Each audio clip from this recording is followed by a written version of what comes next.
السلام عليكم يا بنات، ازيكم عاملين ايه؟ النهارده بقى جايه لكم بتفريزات. اول حاجه هفرزها لشهر رمضان. طبعا الكرنب والبسله اللي انتوا شايفينه قدامكم ده انا جايبه لكم من اول ما اشتريته من على الطريق. كنت جايه من سفر وبصراحه لقيت ارض كده زارعين كرنب وبيبيعوا قدامها، فاشتريتها. بجد كانت لسه طالعه من الارض حالا.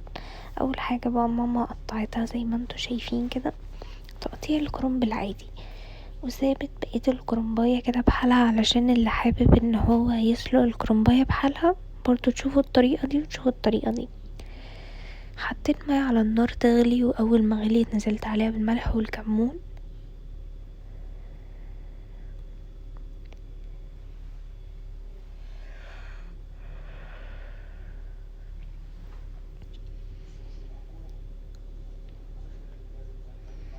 وبعدين هبتدي اضيف بقى الكرنب. انا هنا اول حاجة حطيتها الكرنباية اللي انا سبتها اللي ماما سابتها بحالها، وهي على النار هبتدي افكك بقى ورقها واحدة واحدة. وبالنسبة لي الطريقة دي طبعا بتكون اسهل بكتير من ان احنا نسلق يعني الورق مقطع.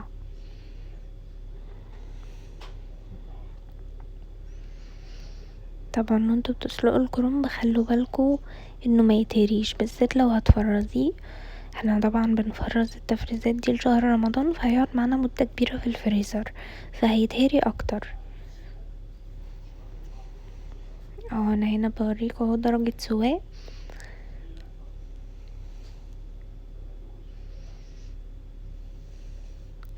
يعني بس مجرد ما الورقة تطرى معايا كده شوية وتبتدي تدخل في السلق بشيلها على طول.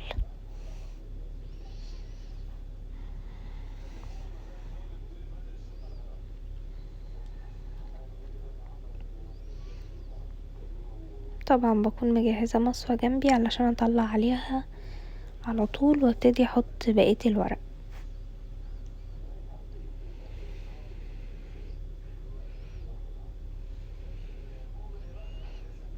طول ما انا واقفة كده لو في ورق تحت ببتدي اطلعه فوق، واللي فوق بنزله تحت علشان كله يستوي مع بعض.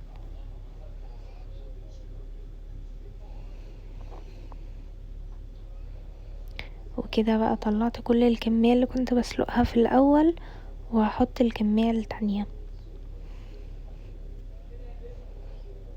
وهنا بعد ما خلصت بقى سلق وبيتصفى في المصفى، هنا ماما هتوريكم ازاي بقى تقطعوا الكرنب بطريقة سهلة جدا.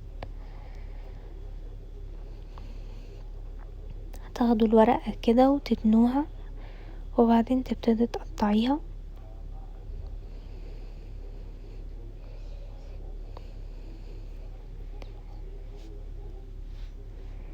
ممكن حتى تفرزي الورقة طويلة كده زي ما هي.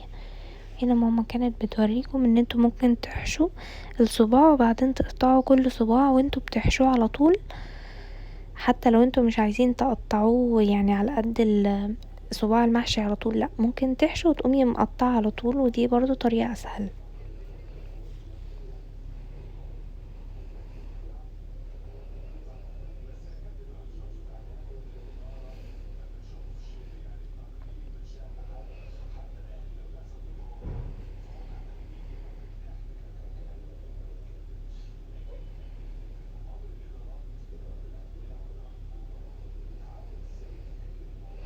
طبعا لو في اي جزء تخين بتشيليه على طول، لان كده كده مش هنعرف نحشيه وهيضايقنا لما نيجي نحشي.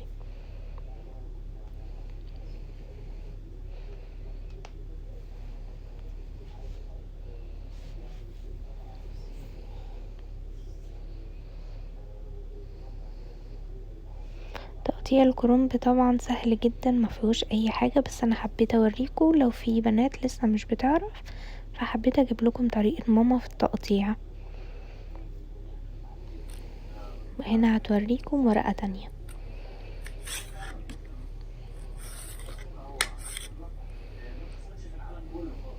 حاولوا على قد ما تقدروا وانتوا بتقطعوه ما تهدروش فيه ابدا، لا كل ورقة نقدر نحشيها حتى لو الصباع طلع معانا صغير.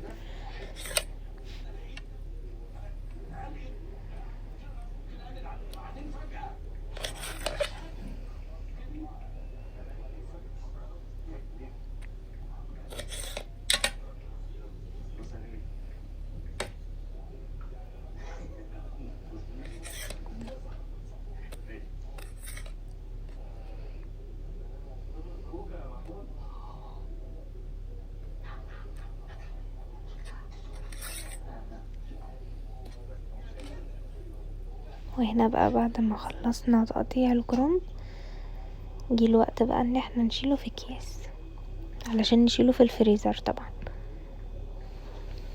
انتي بقى بتحطي في الكيس الكمية اللي انتي هتعمليها في المرة الواحدة، ايا كان بقى عدد اسرتك قد ايه بتحطي على اساسها.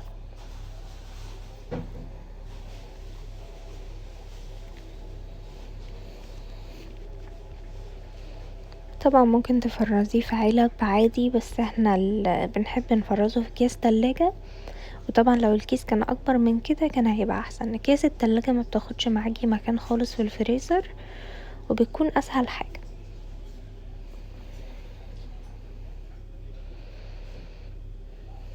وانتي بتحطي الكيس حطي شوية من الاخضر على الابيض، طبعا لو انتوا بتحبوا الاخضر ما تمليهوش كله، يعني نوع واحد.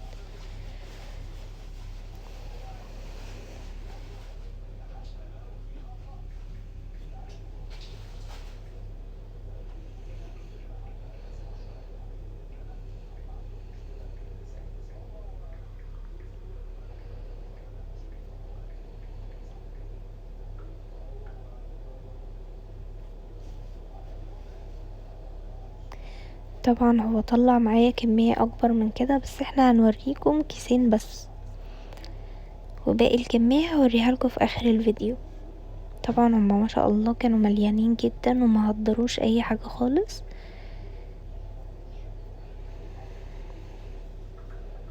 وكان سعر الواحدة منهم 15 جنيه، يعني كنا جايبينهم على طول من الارض، كان لسه مطلعينهم واشترينا الواحدة ب15 جنيه. بس طبعا كان طازة جدا وشكله تحفة.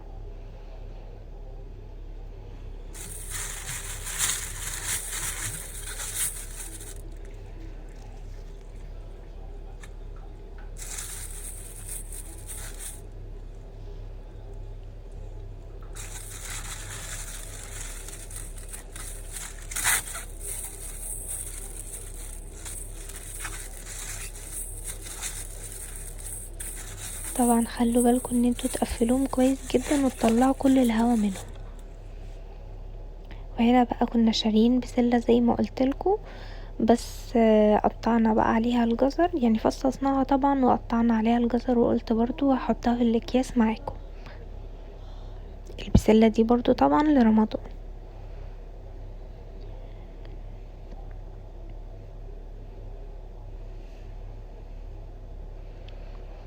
الكمية دي كانت معايا 2 كيلو بسلة، وهعملهم على 3 اكياس بس.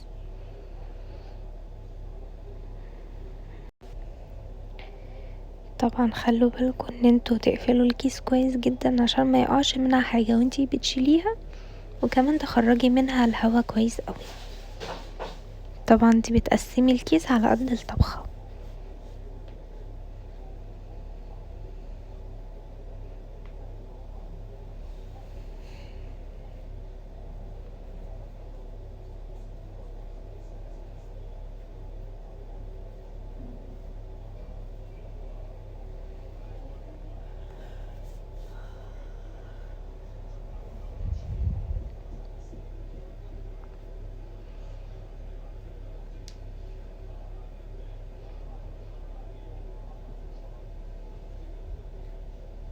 شكلها حلو ولونها جميل جدا لانها فعلا كانت طازة قوي.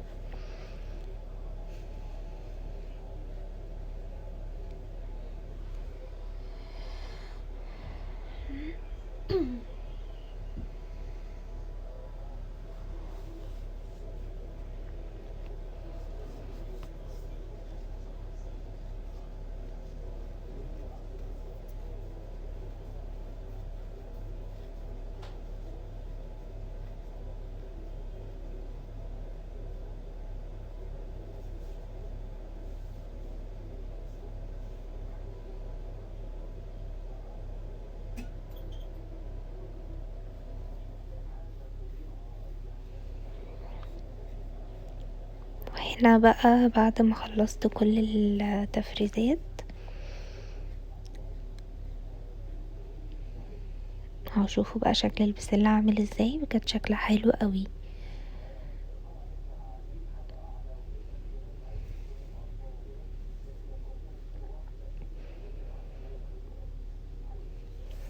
هنا اهو كل كمية الكرنب والبسلة معايا.